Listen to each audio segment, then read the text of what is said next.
శ్రీమాత్రే నమః. సౌందర్యలహరి 41 నుండి 45 వరకు.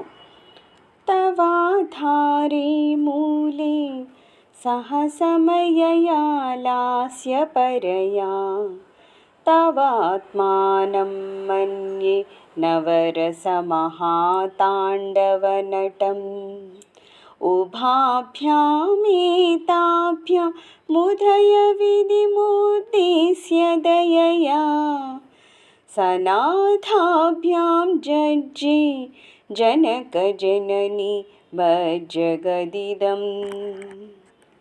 అమ్మ, ఓ లోకమాత, నీ మూలాధార చక్రమున నాట్య ఆసక్తి ఉన్న సమయ కళతో కూడా నవరసాలతో ఒప్పుతున్న తాండవము చేయు నవవ్యూహంగా నిన్ను విస్తున్నాను. జగత్తును పుట్టింపదనచి సిద్ధంగా ఉన్న సంతోష భైరవులైన మిమ్ములను ఈ లోకానికి మాతాపితులుగా తలుస్తున్నాను.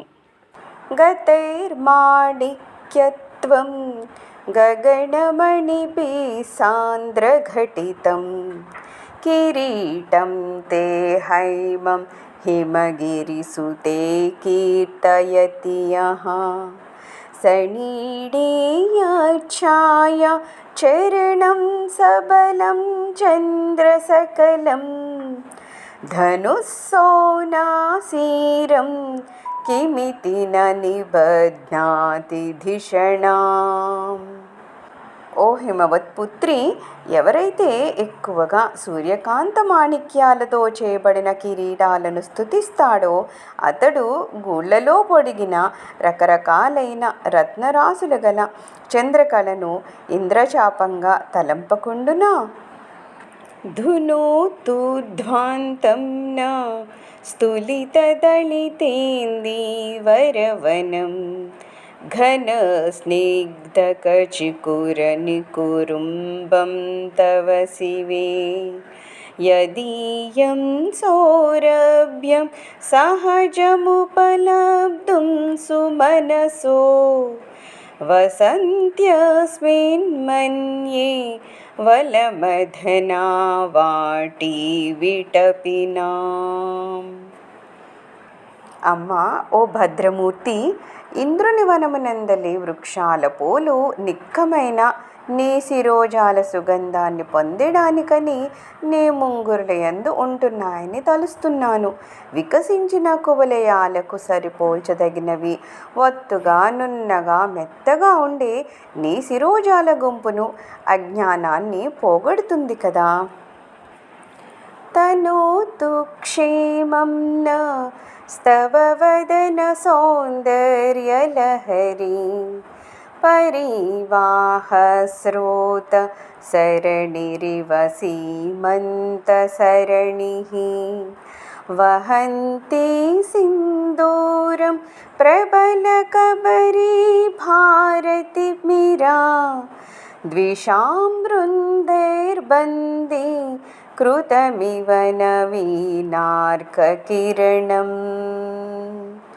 అమ్మ, ఓ గౌరీమయి, జలధారలా ఉన్న పాపిడి దారి గుబురుగా ఉన్న జుట్టు కొప్పు యొక్క నల్లదనము అనే శత్రుసంగంచే బంధింపబడి ఉదయ రవికాంతిలా ఉన్న సింధూరపు బొట్టుతో కూడిన నీ మోము సొగసు వెల్లువ మాకు కుశలమును చేకూర్చును కదమ్మా. అరాళే స్వాభావ్య దళికలబస శ్రీభిరలకైః పరీతం తే వక్త్రం పరిహసతి పంకేరుహరుచిం దరస్మేరేయస్మిన్ దశనరుచి కింజల్కరుచిరే సుగంధో మాద్యంతి స్మరదహన చక్షుర్మధులిహః. అమ్మ, సుగంధాలు వెదజల్లే మీ ముఖ పద్మంపై ముంగుర్లు పడుతూ ఉంటే అవి ఎలా ఉన్నాయంటే విచ్చుకున్న పద్మములపై వ్రాలే 9 పిల్లలు. అలికల వెలవలే ఉన్నాయి. అమ్మవారు చిరునవ్వు నవ్వుతూ ఉంటే ఆమె తెల్లని దంతాలు మెల్లగా విచ్చుకుంటున్న పద్మముల లోపలి కేసరములు వలె మెరుస్తూ ఉన్నాయి. తాంబూల సేవనం వలన సుగంధాలు వెజ్జల్లుతున్న ఆమె ముఖ పద్మంపై మన్మధుణ్ణి దహించిన శివుని చూపులు సంచరిస్తూ ఆ సుగంధమును మకరందమును ఆస్వాదిస్తున్నట్లు ఉన్నాయి. అనగా పుష్పబాణాలు వేసిన మన్మధుణ్ణి దహించి వేసిన శివుడు కూడా అమ్మవారి ముఖపద్మం యొక్క ఆకర్షణకు ఆ సుగంధ పరిమళాలకు వశమయ్యాడు అని భావము. సర్వం శ్రీమాతృచరణారవిందార్పణమస్తు. తర్వాత శ్లోకాలు తర్వాత వీడియోలో చూద్దాము.